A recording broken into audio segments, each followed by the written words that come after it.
Aileen Wuornos, a name etched in American crime, awaited her fate.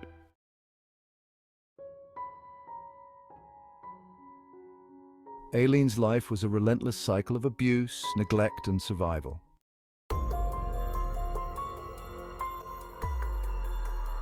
Born into chaos, Aileen's early years were marked by abandonment and abuse.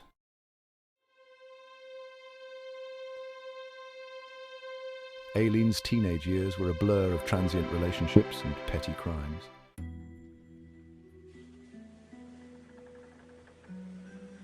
Aileen's adulthood spiraled into crime, culminating in a series of murders.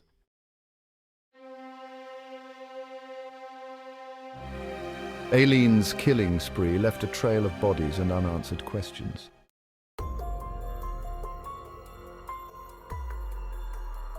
Aileen's arrest ended her notorious crime spree, leading to her trial.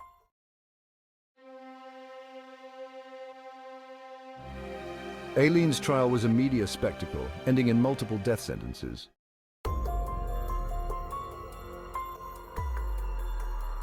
On death row, Aileen faced isolation, despair, and her impending fate.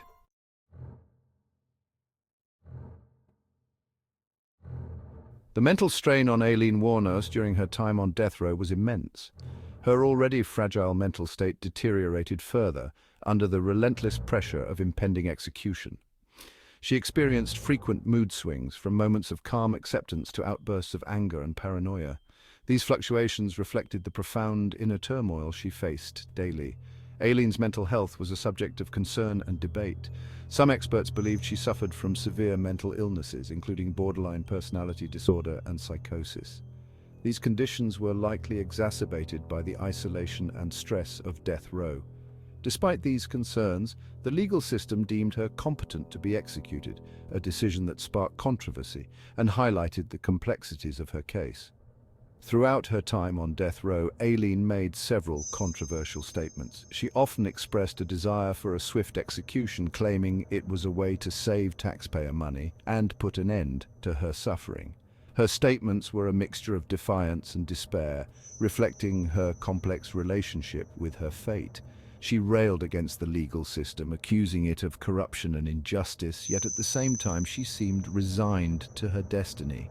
In interviews and court appearances, Aileen's behavior was erratic. She would lash out at perceived injustices, accusing the authorities of mistreatment and conspiracies. These outbursts were often dismissed as the ramblings of a disturbed mind, but they also highlighted the intense psychological pressure she was under. Her mental state became a focal point of her story, raising questions about the ethics of executing someone in such a fragile condition.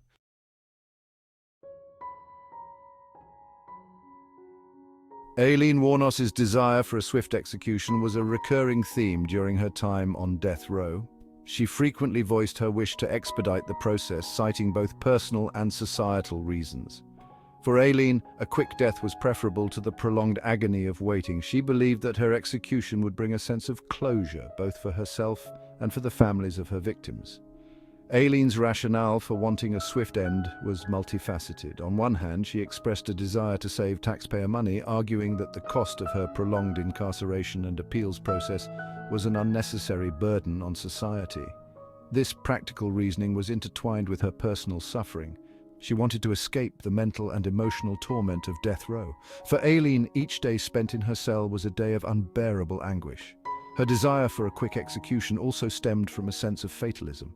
Aileen seemed to accept her fate as an inevitability, viewing her death as a release from a lifetime of pain and hardship.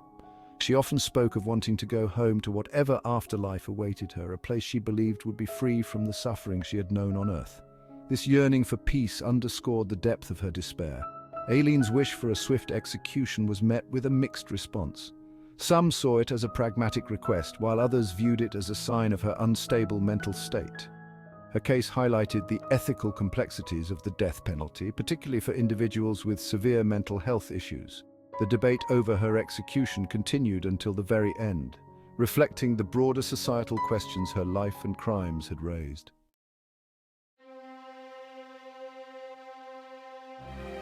Aileen Wuornos' case captivated the public's imagination, transforming her into one of America's most infamous figures. The media frenzy surrounding her trial and subsequent life on death row was unprecedented. Sensational headlines and lurid details of her crimes dominated news cycles, turning Aileen into a household name. Her life and the brutal nature of her murders provided endless fodder for news outlets, documentaries, and even feature films. Public perception of Aileen Wuornos was deeply polarized. Some saw her as a monster, a cold-blooded killer who preyed on unsuspecting men. This view was fueled by her unrepentant demeanor and the gruesome details of her crimes. The media often portrayed her as the embodiment of evil, playing into societal fears and prejudices about female criminals. This narrative was compelling but simplified the complex reality of Aileen's life and motivations. On the other hand, there was a segment of the public that viewed Aileen with a measure of sympathy. They saw her as a victim of a cruel and abusive upbringing, a woman driven to madness by her circumstances. This perspective was often championed by activists and mental health professionals who argued that her actions were a result of severe psychological trauma. Documentaries and interviews that delved into her past helped humanize her, presenting her not just as a murderer but as a tragic figure shaped by a lifetime of suffering. The media's portrayal of Aileen Wuornos played a crucial role in shaping public opinion. The constant coverage and sensationalism contributed to a narrative that oscillated between demonization and victimization. This dichotomy highlighted the broader societal tensions around issues of crime, punishment, and the capacity for redemption. Aileen's story became a cultural touchstone, reflecting the complexities and contradictions of the American justice system.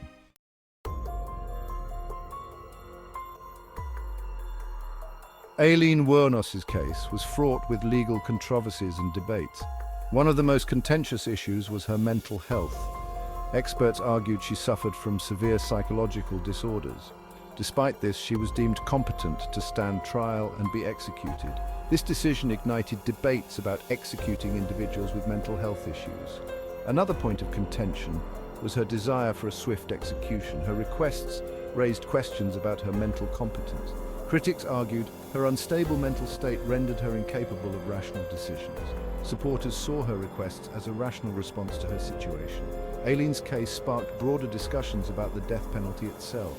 Advocates used her case to argue against the death penalty, citing potential miscarriages of justice.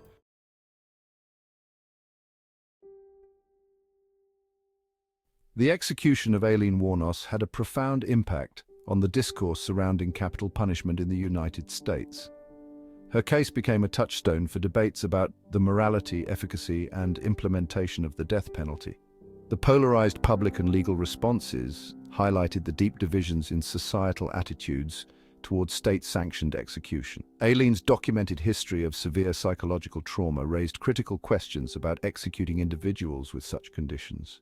Her case prompted calls for reforms in evaluating mental competence and mental health support for defendants. Documentaries, books, and films about her life brought the human element of capital punishment into focus. Activists used her case to highlight the potential for injustice and the irreversible nature of execution. Her case contributed to a broader re-evaluation of capital punishment policies in several states. Aileen's story left an indelible mark on the American justice system, highlighting the complexities of the ultimate punishment.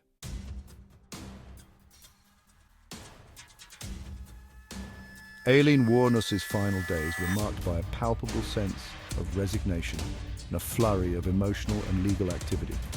Despite her volatile nature, in these last moments there was a certain clarity and calmness about her. She spent her time writing letters and receiving visits from her legal team and a few advocates who still supported her. These interactions provided her with the last human connections she would ever experience. As the date of her execution neared, Aileen became more vocal about her impending death. In interviews, she reiterated her desire for a quick end, consistent with her earlier statements about saving taxpayer money and ending her suffering. Her attorneys made final appeals, arguing that her mental state rendered her execution unethical. However, these efforts were to no avail as the courts rejected their pleas and the date remained set. Aileen's mental state in these final days was a mix of clarity and delusion. She claimed that prison officials were using sonic pressure to control her mind and that her execution was part of a broader conspiracy. Despite these paranoid delusions, she also showed moments of introspection and clarity, reflecting on her life and actions with a level of acceptance that was both chilling and poignant. Her last meals were simple, as she refused the traditional lavish final meal offered to death row inmates. Instead, she opted for a simple cup of coffee. This choice underscored her desire to maintain control over her final moments and her ongoing defiance against the system she felt had wronged her. The simplicity of her last meal was a stark contrast to the complexity of her life and the brutality of her crimes. On October 9, 2002, the day of Aileen Wuornos' execution arrived. The atmosphere at Florida State Prison was tense and somber. Aileen was led from her cell to the death chamber. Witnesses included prison officials, press, and victims' families. Aileen's final statements were brief but poignant. She said, "I'm sailing with the Rock and I'll be back like Independence Day with Jesus, June 6th. At 9:47 a.m., the lethal injection was administered. Within minutes, Aileen Wuornos was pronounced dead. Her death marked the conclusion of a life marred by violence, abuse, and mental illness.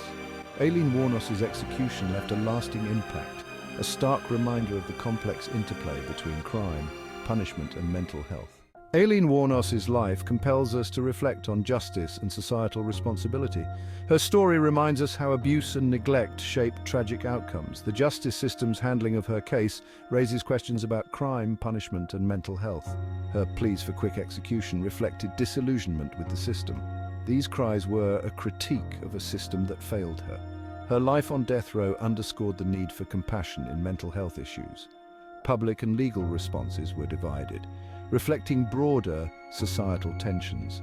Her execution prompts us to question if true justice was served. Aileen's story calls for rethinking how we address trauma, mental health, and criminal behavior.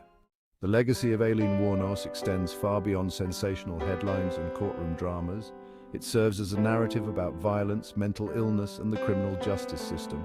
Her story has been immortalized through documentaries, films, and books, each offering differing perspectives. Aileen's legacy sparked conversations about the death penalty. Her execution highlighted the ethical complexities of capital punishment. Advocates point to her case as evidence of the system's potential for inhumanity and error. Aileen's life underscores the importance of early intervention and support for trauma and abuse. Her descent into crime was a gradual slide exacerbated by neglect and mistreatment. This narrative urges policymakers to strengthen support systems for at-risk individuals. Aileen's story continues to resonate culturally. She remains a symbol of societal and systemic failures. Her life compels us to confront uncomfortable truths about our treatment of the most damaged among us. Aileen Wuornos' legacy is a reminder of the need for a more compassionate approach to justice and mental health care. Her life and death reflect the imperfections of our justice system and society. Her story challenges us to strive for a system that balances retribution with humanity. It is a call to action to prevent such tragedies from recurring.